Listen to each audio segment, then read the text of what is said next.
बिस्मिल्लाहिर्रहमानिर्रहीम, अस्सलाम वालेकुम। मैं हूं शाहिद सकलैन और आप देख रहे हैं मेरा यूट्यूब चैनल। आज 29 जून है, बुध का दिन है और आज की ये वीडियो जो है वो 2000 केस के हवाले से एक और अच्छी खबर अली काज़मी साहब के लिए।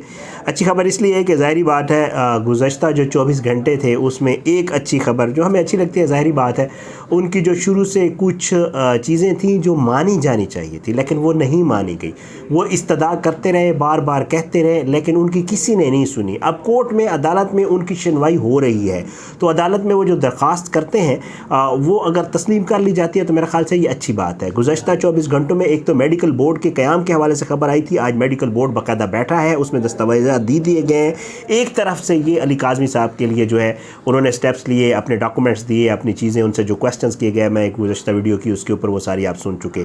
दूसरा एक और कोर्ट आर्डर मेरे पास आया है, ये भी कोर्ट का आर्डर है और ये स्ट्रिक्ट कंप्लाइंस का है कि इस पर हर हाल में जो है वो अमल दरामद किया जाए। ये भी आज आया है। अब ये मैं आपको एक तो बताऊंगा कि ये ऑर्डर है क्या, अली काज़मी साहब ने क्या इस्तदा की थी और उस इस्तदा के जो है उसके जवाब में अदालत ने क्या कुछ लिख कर भेजा है। और ये लिखा गया है आईजी पुलिस को, सीनियर सुपरिटेंडेंट पुलिस को, इन्वेस्टिगेशन वाले को और डीएसपी जो है जो तफ्तीशी अफसर है उसको। तो जो पुलिस के हवाले से आप लोग भी क्वेश्चंस कर रहे थे, बार बार बात कर रहे थे कि पुलिस इन्वेस्टिगेशन ठीक नहीं कर रही, और आज बाकायदा आगे चल के आपको वीडियो भी दिखाऊंगा कि आज जो है बाकायदा तफ्तीशी ने भी अपनी तफ्तीश का भांडा फोड़ दिया कि वो क्वेश्चन जो मैं, आप और सब लोग और सहाफ़ी करते हैं कि जी तफ्तीशी ने या तफ्तीशी अफसर ने ये काम क्यों नहीं किया। आज जब उनसे ये सवालात किए गए, हमारे सहाफ़ी दोस्तों ने किए, तो उन्होंने जो जवाब दिए वो इससे भी हैरान कुन थे। बड़े हैरान कुन इसलिए थे कि आम आदमी भी जो चीज़ समझ सकता है या जो कह सकता है, एक तो ज़ाहिर बात है क्योंकि मामला सब जुडिस है, अदालत में अभी तक एक तो पुलिस अफसर का इस तरह का बयान देना बनता नहीं है, जो आईजी ने भी दिया था इवन वो भी नहीं बनता था, और फिर तफ्तीशी जिसके ज़िम्मे तफ्तीश है वो ऐसा बयान दे रहा है। बहुत हैरानी की बात है। वीडियो आगे चल के आपको दिखाऊंगा और उसके ऊपर कोई बात भी करेंगे, लेकिन पहले आपको इस आर्डर के हवाले से, जो आर्डर मेरे पास मौजूद है, ये आपको मैं पढ़ के सुना देता हूँ। असल में जो अली काज़मी साहब हैं उन्होंने अपने वकील की वसातत से एक लेटर लिखा था आईजी पंजाब को, आईजी सिंध को, और उन्हें कहा था कि जो तफ्तीशी अफसर है ये प्रॉपर तफ्तीश नहीं कर रहा, मैं इसके ऊपर अदम एतमाद करता हूँ और मैं चाहता हूँ कि तफ्तीशी अफसर को तब्दील किया जाए। हर वो फोरम जो अदालत जाने से पहले इस्तेमाल किया जाता है, अली काज़मी ने वो इस्तेमाल किया था ताकि तफ्तीशी अफसर की तब्दीली कराई जाए, लेकिन उनकी सुनवाई नहीं हो चुकी थी और उन्होंने कोर्ट में आके भी बाकायदा साफ़ियों से बात करते हुए ये कहा था कि जी मैंने कहा है लेकिन तफ्तीशी अफसर तब्दील नहीं किया जा रहा। अब उनके पास वाहिद रास्ता जो है वो अदालत का था। वो अदालत गए दरख्वास्त लेकर और उस दरख्वास्त के ऊपर बाकायदा तौर पे जो एडिशनल डिस्ट्रिक्ट जज कराची ईस्ट है उन्होंने ये आर्डर जारी किया है। मैं ये आर्डर पढ़ के आपको सुना देता हूँ। मोहम्मद महबूब अवान साहब और जो है क्रिमिनल मिसलिनियस एप्लीकेशन नंबर फलां, ठीक है, Syed Mehdi Ali Kazmi versus the state and others. ये मैं आपको थोड़ी सी पढ़ के सुनाता हूँ, फिर आगे इसकी तफसील। The additional inspector general of police IG, additional IG, अच्छा, the senior superintendent police investigation district east और द डीएसपी शौकत अली शाहानी, ये वो शख्स हैं जिनके आप वीडियोस भी देखते रहते हैं। आगे चल के मैं इनकी वीडियो भी आपको दिखाऊंगा। ये है इन्वेस्टिगेशन, ये अल-फलाह के हैं, इन्वेस्टिगेशन अफसर हैं। अब वो लिखते हैं कि जी whereas the above named applicant filed an application 22A और 22B। ये 22A और 22B होते हैं कि अगर आपकी सुनवाई ना हो रही हो तो आपके पास कोर्ट जाने का, जस्टिस ऑफ पीस के पास जाने का आपके पास रास्ता होता है, ये वही उन्होंने अख्तियार किया। तो वो कहते हैं कि जी copies are attach with enclosed, उन्होंने एप्लीकेशन की कापी लगाई। ऑर्डर जो लिखा है वो ये है कि you are therefore strictly directed to appear in person as mentioned above, caption subject at once in the above noted case crime matter on the above mentioned date and time without fail. और इसको जो तारीख दी गई है वो 1 जुलाई 2022 और 8:30 AM यानी सुबह सवेरे बुलाया गया है। ये जो है अशखास तफ्तीशी अफसर विद रिकॉर्ड, इनको बुलाया गया है कि जी अली काज़मी ये समझते हैं कि जी आपने जो पुलिस को तफ्तीश जिस तरह करनी चाहिए थी उसने नहीं की, और पुलिस जो है उसके ख़िलाफ़ फिर अली काज़मी ने हर फोरम का इस्तेमाल किया लेकिन नहीं सुनी गई। तो फिर वो इधर कोर्ट आए और कोर्ट ने ये आर्डर किया कि आप जी दस्तावेज़ात और सारे लेके आएँ और आप हमें बताएं कि आप ये तफ्तीश क्यों नहीं कर रहे और क्या मामला है। तो ये पुलिस की जो है वो तलबी हो गई है। अब ये भी एक अच्छी खबर थी, आपको सुनानी थी। अब आगे मैं आपको चल के बताता हूँ कि आगे मामला क्या है। आज जो मेडिकल बोर्ड बैठा था उस वक्त जो है तफ्तीशी अफसर है वो भी मेडिकल बोर्ड के सामने पेश हुआ था। मेडिकल बोर्ड के सामने जब तफ्तीशी अफसर पेश हुआ तो उसने बड़े हैरान कुन इंकशाफात किए हैं। उनसे जो सहाफ़ियों ने सवाल किए हैं वो अपनी बात पे एक ऐसा तफ्तीशी अफसर जो केस की तफ्तीश कर रहा है और उसको अदालत ने कहा हुआ है, ट्रायल कोर्ट ने, कि आप इसमें मज़ीद तफ्तीश करें, उसके जहन में अभी तक ये मामला है, वो ये समझता है कि ये केस तो सिंध का है ही नहीं। तो ऐसे तफ्तीशी अफसर के होते हुए कैसे ठीक तफ्तीश हो सकती है। इस तफ्तीशी अफसर की आप वीडियो देख लें, इसने जो कोर्ट से बात की है पहले भी आप देख चुके होंगे शायद, लेकिन इस वीडियो के बाद कुछ चीज़ें हैं जो मैंने नोट की हैं वो आपको बताऊंगा कि आखिर इसमें है क्या। पहले आप ये तफ्तीशी अफसर साहब की ये वीडियो देख लें। परमिशन हमारा डिपेंड है परमिशन पे। परमिशन मिलते ही हमें जो है ना, अगर कल ही हमें लेटर आया, कल ही हमने जो है ना परमिशन अप्लाई कर दिया है।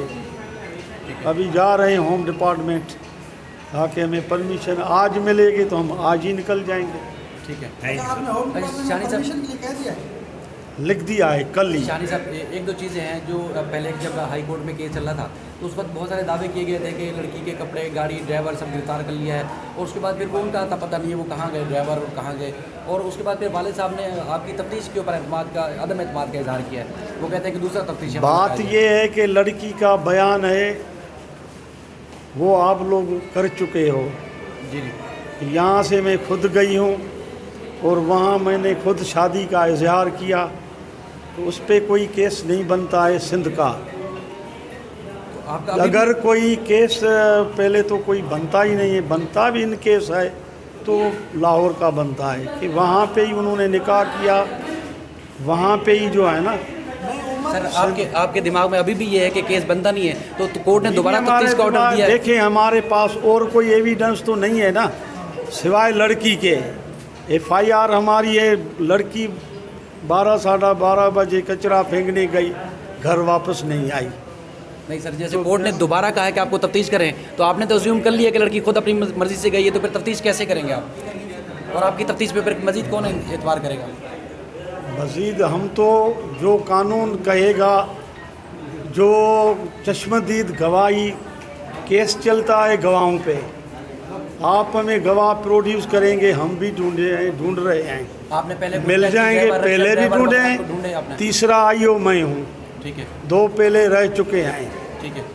तो आपने ढूंढे टैक्सी ड्राइवर जो यहाँ से कराची से लाहौर ले गया, रिक्शा ड्राइवर आपने ढूंढा, कोई मिला आपको? कोई उसमें न उसने अपने स्टेटमेंट में बताया नहीं है टैक्सी ड्राइवर या गाड़ी का नंबर।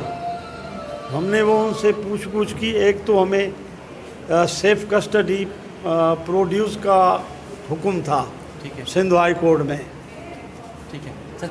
तफ्तीश बताने पे तो नहीं होती, तफ्तीश तो खुद करनी पड़ती है, ढूंढना पड़ता है, खुद तलाश करना पड़ता है। समझते हैं अगर हमने ढूंढा है, हमें कोई ऐसा किलू, जब आपको पता है 16/4 का वाक़या है, 16/4 से लड़की का जो अभी अपीयर हुई है मेरे ख्याल में 5 तारीख हमें मिली है।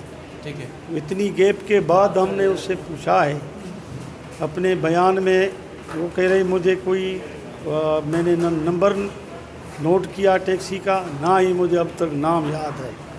ठीक है। अच्छा, क्या आज बोर्ड में आपने क्या बताया? तफ्तीशी अफसर साहब की आपने वीडियो देखी। वीडियो में तफ्तीशी अफसर साहब बाकायदा तौर पे कह रहे हैं कि जी सिंध का तो केस बनता ही नहीं है, और दूसरा वो कहते हैं कि लाहौर का केस बनता है और वहाँ निकाह हुआ है। अच्छा, एक चीज़ बड़ी अहम जो आपको मैं नोट करवाऊँगा वो ये है कि हमारे पास कोई सबूत ही नहीं है सवाए लड़की के। एक दूसरा पॉइंट नोट करिएगा।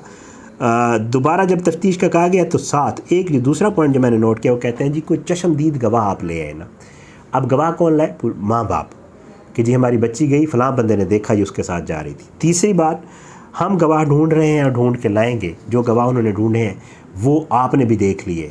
चौथी बात, टैक्सी ड्राइवर और रक्शे के हवाले से जब उससे पूछा गया, हमारे दोस्त ये शाहिद हुसैन का ही सवाल था गालिबन, उसके जब पूछा गया कि जी टैक्सी ड्राइवर और जो लेके गया था और रक्शे वाला, उनको आपने को ढूंढा, तो कहता है कि जी दुआ ने अपने बयान में कहा था कि क्योंकि दिन बड़े गुजर चुके थे, 16 का वाक़या था, 17 का, और 5 जून को बच्ची यहाँ पे आई, तो ज़ाहिर है हमें तो बड़े दिनों के बाद मिली। हमने उससे पूछा तो उसने बाकायदा तौर पे बताया कि जी मुझे तो ना टैक्सी वाले का नंबर याद है, ना गाड़ी का नंबर याद है, ना रिक्शे का नंबर याद है, तो फिर हमने छोड़ दिया। तो तफ्तीश जो होती है वो पुलिस करती होती है। ये नहीं है कि मैं पुलिस को कह दूँ, खुदा न खास्ता कोई एक वाक़या होता है और एक जो बंदा है वो पुलिस को कह दे कि मैंने तो ये वाक़या किया नहीं है और मुझे कुछ याद नहीं है, तो पुलिस वो तफ्तीश छोड़ दे, और वो तो फिर इस तरह तो काम जैसे हो रहा है यही होगा। इसलिए पुलिस का काम होता है उस केस को बाकायदा खोल के तफ्तीश करना, कैसे गई, कौन ले गया, खुद गई थी, CCTV कैमरास, फिर लाहौर पहुंचना, वो सारे मामलात, निकाह रजिस्टर्ड है नहीं है, कैसे हुआ, किसने करवाया, इतने सारे सवालात हैं जो आम लोग कर रहे हैं और पुलिस वालों को उसके ऊपर कोई जो है कोई पुलिस वालों ने मतलब समझा ही नहीं कि इस केस में थोड़ी सी कोई इन्वेस्टिगेशन करनी चाहिए, और यही चीज़ है जिसके ऊपर जो है सवालात हैं। फिर आगे चल के वो कहता है कि जी हमें कोई क्लू नहीं मिला तफ्तीश के लिए, और ज़ाहिर है ये जो इतने दिन का गैप था उसके बाद हम दुआ से क्या पूछते। हैरान हूँ, ये बाकायदा तौर पे ये डीएसपी हैं शौकत शाहानी साहब, जिनकी आपने गुफ्तगू सुनी। ये डीएसपी लेवल के बंदे हैं और इनको इन्वेस्टिगेशन अफसर लगाया गया है। डीएसपी लेवल के बंदे का माशाल्लाह सिंध में ये सूरत हाल है। फिर वो लोग नाराज़ भी होते हैं कि आप सिंध क्यों करते हैं। भाई है, नज़र आ रहा है ना, मतलब ये तो या तो ये हो कि कोई चीज़ नज़र ना आ रही हो, एक चीज़ नज़र आ रही है, ऑन रिकॉर्ड है, एक बंदा कैमरों के सामने खड़ा होकर आपका आईजी कहता है कि मामला ख़त्म हो गया, इसके ऊपर मज़ीद बात नहीं कर सकता। यार एक मसला है, बाप रो रहा है, परेशान है, अदालतों के चक्कर काट रहा है, थोड़ी सी इन्वेस्टिगेशन कर लो, इसी चीज़ के तो आपको पैसे मिलते हैं। और किस लिए आपको बिठाया हुआ है, इतने तनख्वाहें दे के, इतने मराद दे के? आपका काम सिर्फ बड़े लोगों को प्रोटोकॉल देना नहीं, उनकी गाड़ियों के आगे पीछे फिरना नहीं है, उनके घरों में वलीमों के ऊपर सिक्योरिटी देना नहीं है। आपका काम और भी बहुत सारा है। वो आम लोगों के आपको टैक्सों से तनख्वाह मिलती है, आपको करते धरते जो है वो तनख्वाह नहीं देते हैं। तो आपका काम आम आवाम की हिफाजत भी है। इसलिए जब तक ऐसी पुलिस होगी तो कभी भी ठीक इन्वेस्टिगेशन की तवक्को नहीं की जा सकती। अब देखते हैं कोर्ट क्या ऑर्डर करती है और पुलिस इसके ऊपर मज़ीद क्या करती है। आज की इस वीडियो से इतने, आने वाली वीडियो तक के लिए इजाज़त है। अपनी दुआ में याद रखा करें। अल्लाह पाकिस्तान का हामी नासिर, इसके खिलाफ साजिशें करने वालों को नस्तनाबूद करे। अल्लाह ज़ालिमों को इबरत का निशान बनाए, मज़लूमों को इंसाफ मिले। अल्लाह सबका हामी नासिर हो। अल्लाह सबको खैरियत से रखे। बस अपनी दुआओं में याद रखा करें। पाकिस्तान जिंदाबाद। अल्लाह हाफ़िज़।